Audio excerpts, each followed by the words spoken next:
Hello there everyone, एक बार फिर से स्वागत है आपका हमारे चैनल द DRX फैमिली पे। आज के इस वीडियो में हम लोग जानने वाले हैं होम्योस्टेसिस क्या होता है, होम्योस्टेसिस के कंपोनेंट कौन कौन से हैं और साथ ही साथ हम जानेंगे फीडबैक मैकेनिज्म, फीडबैक सिस्टम या कहा जाए फीडबैक लूप क्या होता है।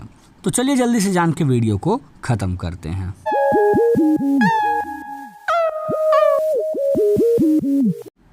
आपने देखा होगा आपके पैथोफिजियोलॉजी में एक टॉपिक है homeostasis, component and feedback system. सब कुछ एक ही स्लाइड पे यहाँ खत्म होने वाला है बहुत कम शब्दों में। सबसे पहले होम्योस्टेसिस क्या है। Homeostasis may be defined as the process by which body maintain its internal environment। एक ऐसी प्रक्रिया जिसके माध्यम से हमारा शरीर अपने अंदरूनी वातावरण को एक समान रखता है, इसको कहते हैं होम्योस्टेसिस। होम्योस्टेसिस जो शब्द है, सबसे पहले इसका जो शब्द को हमारे दुनिया में लाया जिन्होंने, उनका नाम था Walter Bradford Cannon. Maintained by, homeostasis maintain किया जाता है हमारे दिमाग में कुछ स्पेसिफिक रीजन होते हैं उनके द्वारा। जैसे कि एक एग्जांपल है हाइपोथैलेमस। यदि आप बस पर से उतर जा रहे हैं ठंडी में बाहर और आप अपना जैकेट भूल गए हैं, तो उस केस में आपके बॉडी का जो टेम्परेचर है उसको बढ़ाने का काम करता है हाइपोथैलेमस। और भी एक मज़े की बात बताऊं, कुछ लोगों का कहना यह है कि अगर हाइपोथैलेमस काम कर रहा है और उसको शरीर से बाहर निकाल के एक ड्रम पानी में डाल दिया जाए तो उस पूरे ड्रम के पानी को वो आराम से उबाल के उड़ा देगा।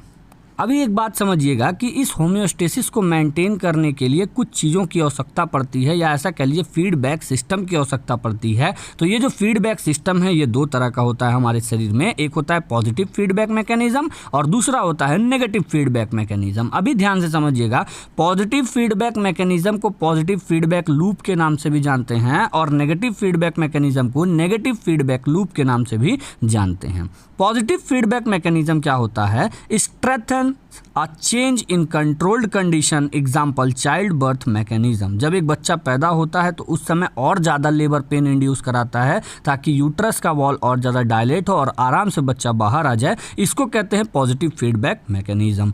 अभी ये निगेटिव फीडबैक मैकेनिज्म क्या है, ध्यान से समझिएगा।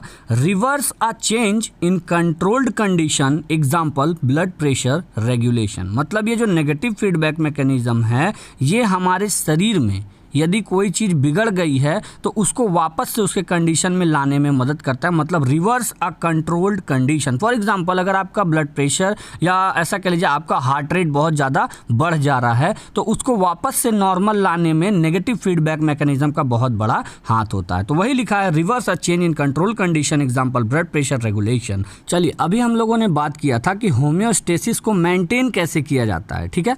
अब हम बात कर रहे हैं होम्योस्टेसिस बिगड़ता क्यों है और कैसे बिगड़ रहा है, ठीक है।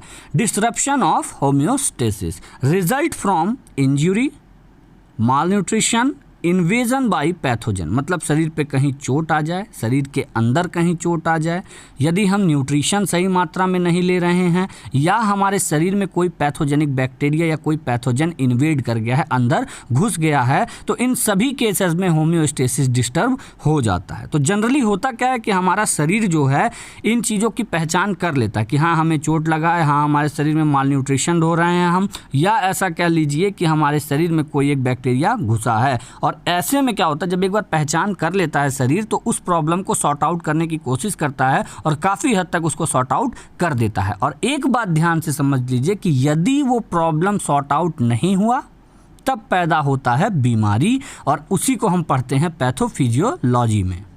चलिए अभी ध्यान से समझिएगा, अब मैं बताने जा रहा हूं आपको कंपोनेंट्स के बारे में, ठीक है, कि होम्योस्टेसिस के कौन कौन से कंपोनेंट होते हैं। जनरली होम्योस्टेसिस के 3 कंपोनेंट होते हैं, रिसेप्टर, कंट्रोल सेंटर और इफेक्टर। जैसा कि आप देख सकते हैं मैंने पॉजिटिव और नेगेटिव फीडबैक मैकेनिज्म के नीचे एक एरो खींचा है और उसके नीचे लिखा है कंपोनेंट ऑफ फीडबैक सिस्टम और component involved in feedback system to maintain homeostasis. तो ये कहीं ना कहीं आपके फीडबैक सिस्टम और कंपोनेंट की बात बता रहे हैं कि कौन कौन से कंपोनेंट फीडबैक सिस्टम में भी मदद करते हैं। तो सबसे पहले आ रहा है रिसेप्टर, जिसको हम सेंसर के नाम से भी जानते हैं। ये रिसेप्टर असल मायने में या तो एंडोक्राइन ग्लैंड होते हैं या कुछ सेंसरी नर्व सेल होते हैं। कंट्रोल सेंटर जो होता है इसको इनको इंटीग्रेटर कहा जाता है। और इनका क्या होता है, ये हमारे दिमाग में अलग अलग जगह पे बांटे जाते हैं। ठीक है, इफेक्टर्स जो होते हैं ये आमतौर पे मसल्स हो सकते हैं या तो कोई ग्लैंड हो सकता है जो इफेक्टर के तौर पे काम करता है। ठीक है, अभी ध्यान से समझना, कम शब्द में समझाऊंगा। आपको सुई चुभा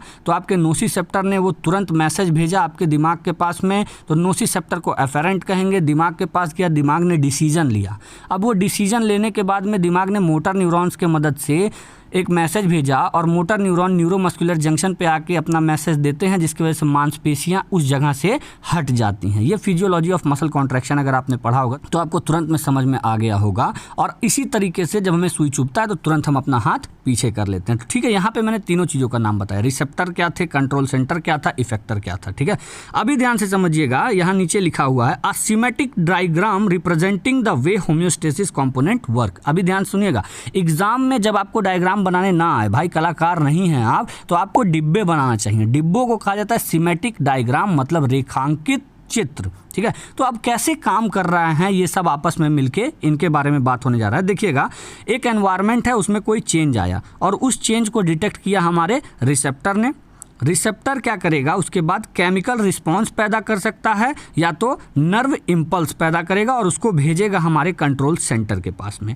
कंट्रोल सेंटर उस इनपुट को रिसीव करने के बाद इंटीग्रेट करेगा, मतलब सारे कई हमारे पर स्क्वायर इंच में अगर हम बात करते हैं स्किन के, तो तकरीबन 1300 न्यूरॉन्स पाए जाते हैं जो कि हमारे दिमाग को मैसेज भेजेंगे। सोचो 1300 न्यूरॉन पर स्क्वायर इंच में, तो कई लाख मैसेज तो दिमाग के पास में एट अ टाइम पहुंचते हैं। दिमाग उन सारे के सारे मैसेज को कंपाइल करता है, जोड़ता है, इंटीग्रेट करता है। तो ठीक है, वही मैंने बताया, receive the input, integrate it and then take decision. और एक बार जब उसे जोड़ लेता है, उसको समझ में आता है अच्छा कि यहाँ पे कुछ हमें गड़ रहा है, तो उसके बाद वो एक डिसीजन लेता है और मोटर न्यूरॉन के मदद से, अभी आगे आ रहा है बात, it takes the decision, finally sends the nerve impulse, और उसके बाद नर्व इम्पल्स भेजता है वो इफेक्टर के पास में। और ये भेजता कैसे है, मोटर न्यूरॉन्स के जरिए।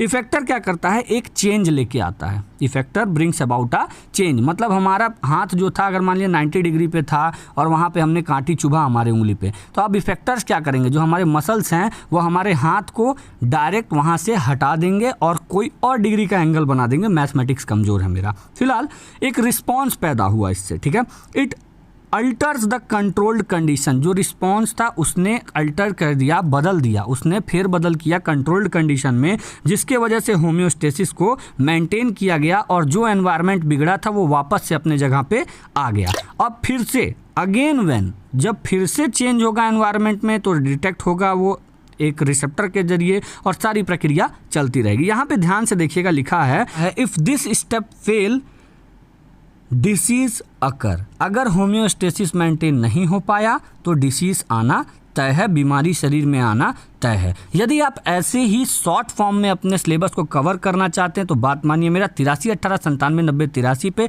आप मैसेज करके वीडियो लेक्चर के लिए सब्सक्रिप्शन ले सकते हैं। फिलहाल के लिए इतना ही, बाय बाय। अगर आप एक डॉक्टर हैं, नर्स हैं, फार्मासिस्ट हैं या हमारे इंडिया की जागरूक जनता हैं जो 4 दवाओं के बारे में जान के 4 लोगों को बताना चाहते हैं, तो बात मानिए मेरा, चैनल को सब्सक्राइब करके बेल आइकन दबाना बिल्कुल मत भूलिएगा। ऑल नोटिफिकेशन पे क्लिक कीजिएगा ताकि सारे अपडेट आप तक पहुंचते रहें जैसे ही कोई वीडियो अपलोड हो।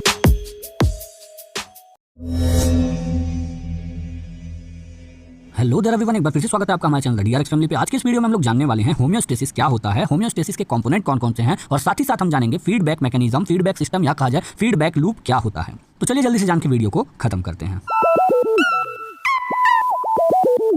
आपने देखा होगा आपके पैथोफिजियोलॉजी में एक टॉपिक है homeostasis, component and feedback system. सब कुछ एक ही स्लाइड पे यहाँ खत्म होने वाला है, बहुत कम शब्दों में। सबसे पहले होम्योस्टेसिस क्या है। Homeostasis may be defined as the process by which body maintain its internal environment. एक ऐसी प्रक्रिया जिसके माध्यम से हमारा शरीर अपने अंदरूनी वातावरण को एक समान रखता है, इसको कहते हैं होम्योस्टेसिस। होम्योस्टेसिस जो शब्द है, सबसे पहले इसका जो शब्द को हमारे दुनिया में लाया जिन्होंने, उनका नाम था Walter Bradford Cannon. Maintained by, homeostasis maintain किया जाता है हमारे दिमाग में कुछ स्पेसिफिक रीजन होते हैं उनके द्वारा। जैसे कि एक एग्जांपल है हाइपोथैलेमस। यदि आप बस पर से उतर जा रहे हैं ठंडी में बाहर और आप अपना जैकेट भूल गए हैं, तो उस केस में आपके बॉडी का जो टेम्परेचर है उसको बढ़ाने का काम करता है हाइपोथैलेमस। और भी एक मजे की बात बताऊं, कुछ लोगों का कहना यह है कि अगर हाइपोथैलेमस काम कर रहा है और उसको शरीर से बाहर निकाल के एक ड्रम पानी में डाल दिया तो उस पूरे ड्रम के पानी को वो आराम से उबाल के उड़ा देगा।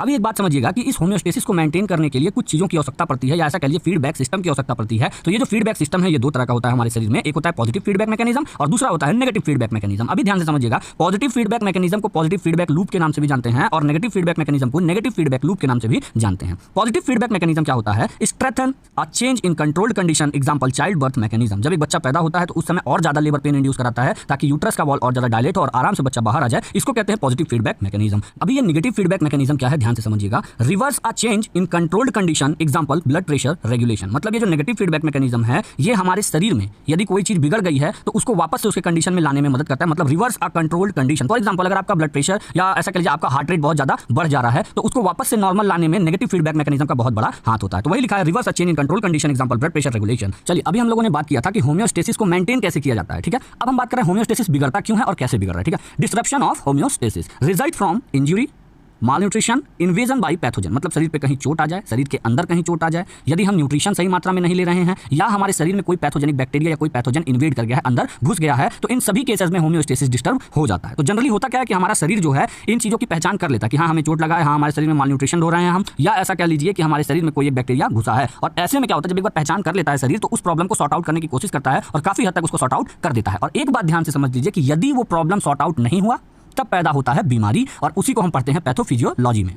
चलिए अभी ध्यान से समझिएगा, अब मैं बताने जा रहा हूं आपको कंपोनेंट्स के बारे में, ठीक है, कि होम्योस्टेसिस के कौन कौन से कंपोनेंट होते हैं। जनरली होम्योस्टेसिस के 3 कंपोनेंट होते हैं, रिसेप्टर, कंट्रोल सेंटर और इफेक्टर। जैसा कि आप देख सकते हैं मैंने पॉजिटिव और नेगेटिव फीडबैक मैकेनिज्म के नीचे एक एरो खींचा है और उसके नीचे लिखा है कंपोनेंट ऑफ फीडबैक सिस्टम और component involved in feedback system to maintain homeostasis. तो ये कहीं ना कहीं आपके फीडबैक सिस्टम और कंपोनेंट की बात बता रहे हैं कि कौन कौन से कंपोनेंट फीडबैक सिस्टम में भी मदद करते हैं। तो सबसे पहले आ रहा है रिसेप्टर, जिसको हम सेंसर के नाम से भी जानते हैं। ये रिसेप्टर असल मायने में या तो एंडोक्राइन ग्लैंड होते हैं या कुछ सेंसरी नर्व सेल होते हैं। कंट्रोल सेंटर जो होता है इसको इंटीग्रेटर कहा जाता है और इनका क्या होता है, ये हमारे दिमाग में अलग अलग जगह पे बांटे जाते हैं, ठीक है। इफेक्टर्स जो होते हैं ये आमतौर पर मसल्स हो सकते हैं या तो कोई ग्लैंड हो सकता है जो इफेक्टर के तौर पे काम करता है, ठीक है। अभी ध्यान से समझना, कम शब्द में समझाऊंगा। आपको सुई चुभा तो आपके नोसिसेप्टर ने वो तुरंत मैसेज भेजा आपके दिमाग के पास में, तो नोसिसेप्टर को एफरेंट कहेंगे, दिमाग के पास किया, दिमाग ने डिसीजन लिया। अब वो डिसीजन लेने के बाद में दिमाग ने मोटर न्यूरॉन्स की मदद से एक मैसेज भेजा और मोटर न्यूरॉन न्यूरोमस्कुलर जंक्शन पे आके अपना मैसेज देते हैं, जिसकी वजह से मांसपेशियां उस जगह से हट जाती हैं। ये फिजियोलॉजी ऑफ मसल कॉन्ट्रैक्शन अगर आपने पढ़ा होगा तो आपको तुरंत में समझ में आ गया होगा। और इसी तरीके से जब हमें सुई चुभता है तो तुरंत हम अपना हाथ पीछे कर लेते हैं, ठीक है। यहाँ पे मैंने तीनों चीजों का नाम बताया, रिसेप्टर क्या थे, कंट्रोल सेंटर क्या था, इफेक्टर क्या था, ठीक है। अभी ध्यान से समझिएगा, यहाँ नीचे लिखा हुआ है symmetric diagram representing the way homeostasis component work. अभी ध्यान सुनिएगा,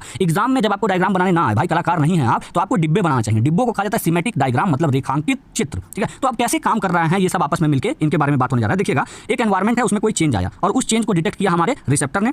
रिसेप्टर क्या करेगा, उसके बाद केमिकल रिस्पांस पैदा कर सकता है या तो नर्व इंपल्स पैदा करेगा और उसको भेजेगा हमारे कंट्रोल सेंटर के पास में। कंट्रोल सेंटर उस इनपुट को रिसीव करने के बाद इंटीग्रेट करेगा, मतलब सारे कई हमारे पर स्क्वायर इंच में अगर हम बात करते हैं स्किन के तो तकरीबन 1300 न्यूरॉन्स पाए जाते हैं जो कि हमारे दिमाग को मैसेज भेजेंगे। सोचो 1300 न्यूरॉन पर स्क्वायर इंच में, तो कई लाख मैसेज तो दिमाग के पास में एट अ टाइम पहुंचते हैं। दिमाग उन सारे के सारे मैसेज को कंपाइल करता है, जोड़ता है, इंटीग्रेट करता है। तो ठीक है, वही मैंने बताया, receive the input, integrate it and then take decision. और एक बार जब उसे जोड़ लेता है, उसको समझ में आता है अच्छा कि यहाँ पे कुछ हमें गड़ रहा है, तो उसके बाद वो डिसीजन लेता है और मोटर न्यूरॉन की मदद से, अभी आगे आ रहा है बात, it takes the decision, finally sends the nerve impulse, और उसके बाद नर्व इंपल्स भेजता है वो इफेक्टर के पास में। और ये भेजता कैसे है, मोटर न्यूरॉन्स के जरिए।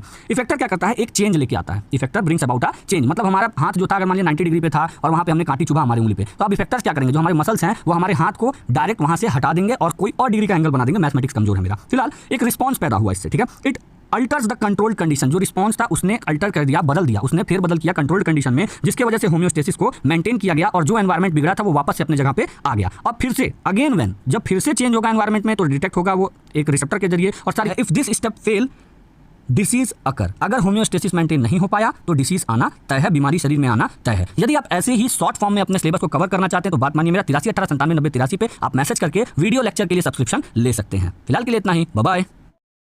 I'ma make it burn, I'ma make it burn, I'ma make it burn, I'ma make it burn, I'ma make it burn, I'ma